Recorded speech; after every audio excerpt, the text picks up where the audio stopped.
Have you ever noticed how often we're told to live a balanced life? It's one of those phrases that sounds so obviously true that we rarely stop to ask what it actually means. I've probably said it myself over the years. Steve, balance your work and your family. Balance your responsibilities with your interests. Don't get too wrapped in any one thing. There's some wisdom in that. But lately, I've found myself wondering whether balance is really the best goal for me. What if it's only one possible response to life? Think about your own life. There are seasons or times in your life when balance is exactly what you need. You've been working too much, worrying too much, neglecting your health or your relationships. Balance is a wise correction then. But there are other times when life asks for something very different. A parent caring for a seriously ill child isn't living a balanced life. Someone pursuing a meaningful dream often isn't living a balanced life. A scientist immersed in a discovery, an artist finishing a work, a caregiver sitting with a loved one beside their hospital bed. None of those lives look particularly balanced. Yet I wouldn't necessarily call them unhealthy. So perhaps the question isn't, should I live a balanced life? Perhaps the better question is, what is this season of my life asking of me? That led me to another thought.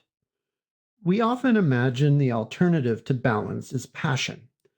Either you're balanced or you're passionately devoted. But I'm no longer convinced that's the real choice, because passion can become just as rigid as balance. If I demand that I must always be productive, always be pursuing my purpose, always be giving 100%, I've simply exchanged one rigid ideal for another. Maybe the real opposite of a balanced life isn't a passionate life. Maybe it's a rigid life. A life that insists there's only one right way to live, regardless of changing circumstances. The more I've studied psychology, philosophy, and even evolutionary theory, the more I've come to appreciate flexibility. Evolution didn't prepare us with one perfect script for living. It prepared us with a repertoire of possibilities, maybe several different open-ended scripts. Different situations call for different responses. The same is true psychologically. Much of our unnecessary suffering comes not from having values, but from holding our rules so tightly that we can't adapt or flex when life changes. Ancient wisdom often points in this direction as well. Across cultures, people have recognized that life moves in seasons. There are times to build, times to rest, times to grieve, times to celebrate. Wisdom isn't simply choosing one of those. It's recognizing where you are in your life right then. One of my favorite teachers in this area isn't a philosopher, it's a dog. Watch a happy dog chase a ball. Sometimes the dog catches it. Sometimes the dog completely misses it. The dog doesn't sit down and conclude, I guess I'm just not good enough. It simply looks at you with excitement. Throw it again. I love that. There's wholehearted engagement without global self-condemnation or putting itself down.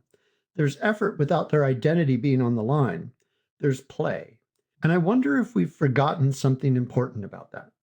Maybe living well isn't about finding the perfect balance. Maybe it isn't about relentless passion either. Maybe it's about becoming flexible enough to give ourselves fully to what matters in this season of life, while still being willing to change when life asks something different of us. For me, that's becoming a much more important goal than balance. Not because balance is wrong, but because life is more interesting, more demanding, and more beautiful than any single formula can capture. So I'd like to leave you with a question. When you look back over your own life, have there been times or seasons that couldn't have been lived in balance? And what did those seasons teach you? I'd love to hear your thoughts in the comments. Until next time, keep asking good questions.